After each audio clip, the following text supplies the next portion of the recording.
Nos aterra dar pasos a ciegas para avanzar en el borrador de nuestra novela. Como escritores, este proceso se nos convierte en una especie de monstruos al que tenemos que enfrentar. Se extiende una niebla a la hora de escribir y esta sufre la metamorfosis del mundo creativo. Se fragmenta como un cuerpo de ficción al que debemos darle forma. Queremos adelantarnos a la oscuridad, despejar aquello que nos impide enlazar nuestra historia. Por eso, usamos explosivos para abrirnos camino, para derrotar al monstruo, y entiéndase por explosivo las herramientas de las que nos apropiamos en el proceso.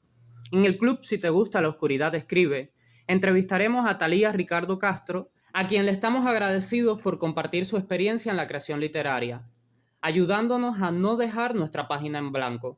Y muchísimas gracias a los miembros y pilares del club que nos acompañan, haciendo posible y mejor cada uno de nuestros encuentros. Entrevistador José Luis Betancourt Carbonell, escritor de terror, miembro de la Asociación de Hermanos Saiz, fundador y promotor del club y uno de los miembros fundadores del taller literario Fantastic Science, taller que entra en colaboración para la entrevista. Entrevistada, Thalía Ricardo Castro, escritora de fantasía y ciencia ficción, fundadora y presidenta del taller literario Fantastic Science, miembro de la Asociación de Hermanos Saiz, egresada del Centro de Formación Literaria Onelio Jorge Cardoso, ganadora del Premio Farraluque de Literatura Erótica 2023 y el Premio Mínimo de Cuentos Breves 2025. Obtuvo mención en el concurso nacional Oscar Hurtado y además muy buena creadora de contenido literario en redes sociales. Pasamos a la primera pregunta en esta entrevista que hemos titulado Explosivos sobre un cuerpo de ficción, no dejemos nuestra página en blanco. ¿Cómo comenzaste a introducir tu historia? ¿Qué fue lo primero que te inspiró para fluir en las escenas? El odio. Creo que es el sentimiento que primero que llegó. Esa fue la razón por la que empecé a escribir la historia. Pero ya de forma más visual como tal, lo primero que vino a mi mente fue Ámbar. Cuando yo vi a Ámbar en un sueño, yo dije, yo tengo que escribir esto. O sea, es ese flash de inspiración que llega, que tú no sabes nada más. O sea, ves apenas un personaje, ves una escena, pero con eso es suficiente para saber que ahí hay un trasfondo enorme que se puede contar. Segunda pregunta. ¿Cómo elegiste a tus personajes? ¿Cómo llegaron a tu mente y qué impresión tuviste como autora al verlos actuar? Yo no creo haber elegido a nadie. Empecemos por ahí. A mí me eligieron, yo no tuve opción. A mí no me dijeron, tú quieres, no. Ámbar apareció, me metió el pie, dicho en buen cubano, y me dijo, tienes que contar mi historia porque a mí me da la gana y ya está. Entonces yo me enamoré de Ámbar. O sea, la primera vez que yo la vi, yo vi una mujer que había pasado por mucho, que estaba sufriendo, pero una mujer, digamos, empoderada, que estaba dispuesta a todo y que iba a cobrar su venganza, así le costara lo que le costara. Por otra parte, Malaki, que es otro de mis personajes, surgió de la necesidad de un capitán de un barco. Así de simple. O sea, yo necesitaba a alguien que fuera capitán de un barco y se me coló ahí también. Y lo primero que yo pensé sobre él fue, qué papacito más bueno. O sea, porque es de una raza que en mi mundo son muy guapos todos, o sea, es una característica de la raza de ellos, y entonces imagínate, él tiene que ser lindo. Y Tría, que es el otro personaje, me dio miedo, porque la primera imagen que yo tuve de Tría fue Tría sonriendo mientras torturaba a alguien, o sea, disfrutando de una tortura, o sea, un poco psicópata, entonces un poco como que me intimidé, pero luego todo eso, digamos que se fue evolucionando con el paso del tiempo. Tercera pregunta. ¿Cuánto de lo que pensabas tenías claro al inicio y has eliminado? ¿Personajes, escenas o alguna que otra descripción? A ver, descripciones no suelo borrar muchas porque no suelo describir. De hecho, cuando escribo, suelo ser muy escueta. Apenas digo uno o dos datos sobre el personaje o cosas que me hacen falta. Por ejemplo, si a fulanito trae un arma, pues bueno, pongo que trae un arma, pero porque me hace falta para después, cuando se faje, ¿no? Pero no suelo describir mucho. Describo después. En el proceso de edición, cuando ya me doy cuenta, bueno, mira, aquí puedo describir a esto, es que me es más fácil así, me complico menos la vida. Ahora, de lo que fue en un principio el proyecto y de lo que es ahora, bueno, imagínate, tuve que eliminar una subtrama completa, subtrama que tenía personajes, que tenía localizaciones, que tenía ya el arco de personaje, la evolución de la historia, todo desde principio a fin. Yo tuve que eliminarlo completamente porque luego me di cuenta de que como historia está muy bien y tiene potencial para convertirse después en algo más, pero para esta historia no tenía sentido. Estaba metida ahí y lo único que estaba generando era un bloqueo y una incapacidad en mí de poder entremezclar todas las tramas. Entonces, ¿qué yo hice? Pues para afuera. Todo lo que no me sirve, pues lo quito. Después se me han ocurrido a lo largo del proceso, ay, mira, esto está genial, puedo hacerlo, pero yo misma me digo, calma, piensa, ¿Te funciona, no te funciona, te va a servir para algo? Pues no, pues entonces no lo pongas. Sobre todo porque es más fácil eliminar una idea que eliminar ya algo que está escrito. Cuesta más, desde mi experiencia lo digo, cuesta muchísimo más eliminar una escena que ya está prácticamente perfecta. Se me ocurrió esto, pero no tiene sentido, entonces no lo pongo, es más fácil, duele menos. 4. ¿Has sentido bloqueo o rechazo hacia tu historia? ¿Cómo lograste salir de ahí para seguir el curso? Todo escritor se bloquea. Quien te diga lo contrario te miente. Eso es una realidad que nadie escapa de eso. Hay historias que surgen con mayor facilidad que otras, eso sí. Pero en un proyecto largo es inevitable bloquearse. La vida te golpea y a veces eso te frustra, te cansa mentalmente y eres incapaz de escribir. Yo a este caso no lo llamo como tal un bloqueo literario porque no es una cuestión de inspiración. Es una cuestión de que tu cerebro está hecho agua y ya no sirve para más nada. Ahora, en cuanto al rechazo sobre mi historia, no tanto. Porque, como ya te digo, como yo trabajo más con ideas previamente, antes de sentarme a escribir, me es más fácil descartar lo que no sirve. Ahora, lo que sí me ha generado un gran rechazo ha sido la manera en que a veces cuento determinadas cosas. Al punto que digo, esto no sirve para nada y he tenido que quitar, eliminar, cambiar, reescribir. He cambiado el punto de vista de la historia como 4 veces, lo cual me ha tenido bastante molesta porque no acabo de coger el tono, porque el ritmo no me convence, porque este personaje sí y este no. Y bueno, todo el lío, ¿no? Y bloqueos unos cuantos. Sobre todo precisamente con el problema de las subtramas y personajes y cosas que están ahí y que al final no sirven para nada. Me bloquea precisamente por eso. Es la manera en que mi cerebro me está diciendo, aquí hay algo que no está bien. Y si hay algo que no está bien, hasta que no logres adivinar qué es, no vas a poder seguir escribiendo. Y también está el síndrome del impostor, que ese sí ya cada quien aprende a luchar con él, es algo inevitable. La falta de confianza en uno mismo y ese constante pensamiento intrusivo de yo no puedo, yo no soy suficiente, yo no voy a poder con esto. Ese miedo también a veces derivado del qué dirán, que a veces uno intenta controlarlo, pero en el subconsciente está. Uno siempre sabe que es que uno escribe para que lo lean, no para guardarlo en una gaveta, y entonces siempre está ahí como diciendo, bueno, estará bien. Esto no se parece a lo que yo leo. Y si no se parece a los libros que a mí me gustan, pues entonces no está bien. Y nada que ver, obviamente no se va a parecer a un libro ya publicado, porque primeramente es tu estilo, no se va a parecer al del otro, y en segundo lugar ha pasado por 1.000.000 de procesos de edición que tu texto todavía no. Entonces sí, en ese aspecto sí me bloqueo bastante. Pero yo suelo, digamos, repetir como un mantra, ¿no? Y me hago análisis psicológicos a mí misma y me digo, Thalía, eres suficiente. No necesitas nada más. Escribe. Con la mierda se trabaja. Con la hoja en blanco no puedes hacer nada. Entonces sigue para adelante escribiendo que ya, si va a salir, sale. Y aunque sea una porquería, después se arregla, pero por lo menos sigues avanzando, porque si te quedas ahí mirando la hoja en blanco, mirando la nada, pues al final ni vas a ser escritor, ni terminas la novela y vas a seguir frustrado y no vas a llegar a ninguna parte. Número 5. Hay algo que yo llamo escena explosiva. En alguna parte de la historia se escribe una acción que nos parece una locura. Y creo que ahorita se habló un poco de esto, pero vamos a tratar de enfocarnos más a detalle. Nos enamoramos de esto, pero luego vemos que ese fragmento nos desvía, nos confunde o ya no tiene mucho que ver con lo que sigue al crear los próximos capítulos. Dime, ¿te ha sucedido? ¿Has tenido que eliminar partes que escribiste y las amaste para poder incrementar la verosimilitud de tus personajes e historias? Totalmente, ya cuando te dije que tuve que eliminar toda una subtrama, esa subtrama había una escena que es donde yo presentaba al personaje protagónico, que a mí me encantaba esa escena. Siendo ganadora del premio Farrell Luque de literatura erótica, ya te imaginarás de qué iba la escena, ¿no? Porque mi personaje era lo que se le llama una chica del barrio rojo, que traducido a nuestro idioma es una puta. Y era una escena que a mí me gustaba mucho, no solo por la parte sexual, que claramente llama la atención, sino por la fuerza de la escena, el impacto que generaba y todo lo que iba a desembocar luego de algo, digamos, tan simple, pero contado de una manera que a mí, no sé, qué luz se me dio a mí ese día, que aquello fue mágico, escribí de lo más rico y yo me sentía orgullosa, ¿no? De eso que había escrito, pero luego cuando me di cuenta de que esa trama no tenía sentido ninguno en esta historia, me costó bastante decir, ay, pues es que me gusta, pero no puedo ponerla ahí porque no sirve para nada. Yo en estos casos lo que suelo hacer es, en vez de, digamos que eliminar, porque me duele, darle a la letra de delete ahí en Word, lo que hago es sacar la historia o sacar la escena del manuscrito y lo pongo en un documento aparte. Es un eliminar, pero sin eliminar. Digamos que duele un poco menos porque no pierdes la información. Además de que yo personalmente aconsejo que nunca se borre nada, porque después, a lo mejor esa escena que tú pensaste que no te servía, pues al final sí te sirve. Esas cosas pasan. Entonces, es más fácil así, ¿no? Sacarlo y dejarlo en otra parte, porque además uno nunca sabe cuándo algo de eso le puede servir. Quizás no para lo que estás escribiendo, pero sí quizás para después, en otro momento, sí te sirva. Número 6. ¿Qué nos recomiendas a los que estamos en el mismo proceso? ¿Qué métodos usar? ¿Qué libros nos sirve de ayuda para mejorar a la hora de meternos en el mundo telenovelesco? Paciencia. Lo principal que hay que tener.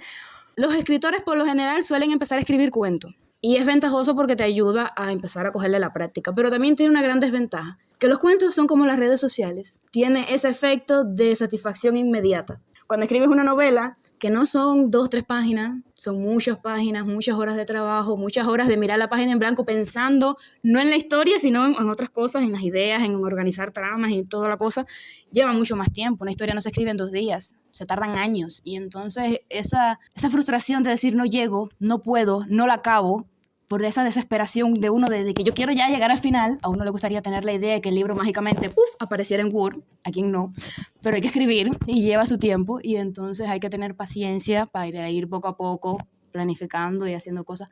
Otra cosa que les recomendaría es dividir procesos, porque uno no puede estar planificando, investigando, escribiendo y editando todo al mismo tiempo, porque uno ni es un IA ni nada. Básicamente, aparte de que te frustras y te vuelves loco, terminas haciendo una mierda. Simple y llanamente, ¿no? Muy vulgar, pero es la realidad. No se pueden hacer tantas cosas a la vez. Entonces lo mejor es ir dividiendo. Bueno, primero planifico y mientras planifico voy viendo qué voy a necesitar investigar, voy investigándolo y lo voy agregando. Por ejemplo, yo a veces o escribo en una libreta o lo tengo en Word, en un archivo y voy almacenando. Una vez que tú tengas eso, entonces ya puedes pasar a la parte de la escritura, que es más fácil y más compleja en otros aspectos y ya después no edites, tú escribes, porque hay muchas cosas que tú dices, bueno, voy a cambiar esto aquí. Ajá. Y escribes el otro capítulo, pero ahora tengo que cambiar esto otro. Y vuelves para adelante y vuelves para atrás. Y al final terminas en un brinca para adelante, brinca para atrás. Y después terminas como Ruperto, 2 pasitos para adelante y 1 para atrás, no avanzas nada. Tú sigue. ¿No te gustó? No importa, tú anota. ¿Qué es lo que yo hago, por ejemplo? En el capítulo tal tengo que editar tal cosa, que no tiene sentido. En el otro capítulo tengo que describir no sé qué, que la descripción de ahí está horrible. Pero ya terminaste. Una vez que tú pongas el punto y final, aparte de que se siente una satisfacción increíble, lo digo desde mi experiencia, ya que he terminado una novela, la sensación de poner el punto y final, aquello es orgásmico. La verdad, no hay palabra mejor para describir eso. Ya después te empiezan los dolores de cabeza cuando empiezas a editar, pero bueno, disfrutar de lograr ese punto y final es algo que muy poca gente logra. O sea, para mí hay 2 tipos de escritores. Los que logran poner el punto y final y los que no. Los que lo logran van a ser capaces de poner el punto y final miles de veces después. Los que no, ahí se van a quedar toda la vida. Nunca van a llegar a nada. Entonces, si tú logras poner un punto y final a una novela, por muy mala que te quede, aunque no te sirva después para más nada, y ahí se quede en un cajón o termine en la papelera y más nunca aparezca, eso te va a ayudar a seguir, a que viene la otra, y viene la otra, y viene la otra. Entonces no podemos dejar quedarnos ahí parados en la edición, hay que seguir y después entonces editar. En cuanto a los libros, depende del proceso de escritura en que tú estés. Para el proceso de lo que es planificación y eso, yo recomiendo principalmente el curso de escritura creativa de Brandon Sanderson, que es un manual magistral, sobre todo para los escritores de fantasía, porque te habla de todo lo que es el proceso de la creación del mundo, de los personajes, de las descripciones, cómo describir a través del personaje, cómo describir que cada descripción, en dependencia de quién la haga, tenga su propio tono, su propia voz, o sea, magnífico. Y también recomiendo, mientras escribo, Stephen King, que es otro libraco excelente. Y ya en el proceso de lo que es la edición, 70 trucos para sacarle brillo a tu novela, eso está magnífico, mágico, o sea, eso es como una lista de, bueno, primero hago esto, ya lo hice, después hago esto otro, y así, vas como por capítulo haciendo las cosas y al final te sale todo perfecto. Bueno, ahora vamos para la última pregunta, que en realidad no será la última pregunta, porque luego de esta vamos a tener un apartado para la duda que se haya quedado en el camino y que quieran preguntarlo los miembros del club aquí presentes. Nada es coincidencia o suerte. No aparecerá un manual de instrucciones que nos diga cómo se sirve a la mesa toda la trama. Entonces, ¿qué tipo de herramientas aprovechas para no detenerte? Creo que a esto se conecta la fase de investigación. ¿Cómo le haces? A ver, es complicado, porque cada escritor es un mundo y cada persona tiene su propia manera de construir las historias. Entonces, como tú mismo dices, no hay un manual, no hay una forma que yo te diga, mira, haz esto otro y te va a salir una historia perfecta, ¿no? Porque a mí me funciona, por ejemplo, pensarlo todo 30 millones de veces antes de poner una sola palabra. Hay quien escribe 300 palabras y luego borra 200. Y al final los dos tenemos el mismo resultado, ¿no? Entonces no hay una manera de yo decirte, haz esto. Que yo sí le aconsejo a la gente, haz lo que te dé la gana. Y pruébalo todo. Si eres brújula, prueba a ser brújula, prueba a ser mapa, prueba a planificar más, prueba a planificar menos, prueba un método, prueba otro, porque al final eso te va enseñando qué es lo que funciona. Yo en un inicio era muy brújula, luego me di cuenta de que eso no me funcionaba porque al final terminaba escribiendo un montón de disparates que no tenía sentido ni para arriba ni para abajo. Empecé a planificar y me di cuenta de que al final soy demasiado estructurada y demasiado mente cuadrada para ir ahí dando tumbos. Me funciona mejor ir planificando las cosas. Luego me di cuenta de que no me gusta planificarlo todo, de que planifico algunas cosas, otras cosas no. También me di cuenta de que cada historia te pide algo diferente. Hay historias, por ejemplo, en la novela que yo escribí, yo planifiqué todo a nivel de escena. O sea, yo tenía la historia estructurada, yo no me hice ficha de personajes, yo no me hice ficha de lugares, yo no me hice nada. A ver, era una novela realista, lo cual también simplifica bastante el trabajo, ¿no? No tienes que crear nada. Pero yo planifiqué todo a nivel de escena. A ver, aquí va a pasar esto, esto, otro, y este le va a decir tal cosa a fulanito, y este le va... Todo, al detalle. Luego, en la que estoy escribiendo ahora, no planifiqué a nivel de escena, sino que más bien planifiqué a nivel de argumento o a nivel de trama. O sea, va a pasar esto, luego esto y luego esto otro. ¿Cómo va a pasar? Ya me lo buscaré yo cuando esté escribiendo, ¿no? Sí me planifiqué más cosas como, bueno, el mundo y todas esas cosas, pero bueno, la fantasía ya sí te pide un poco más de planificación.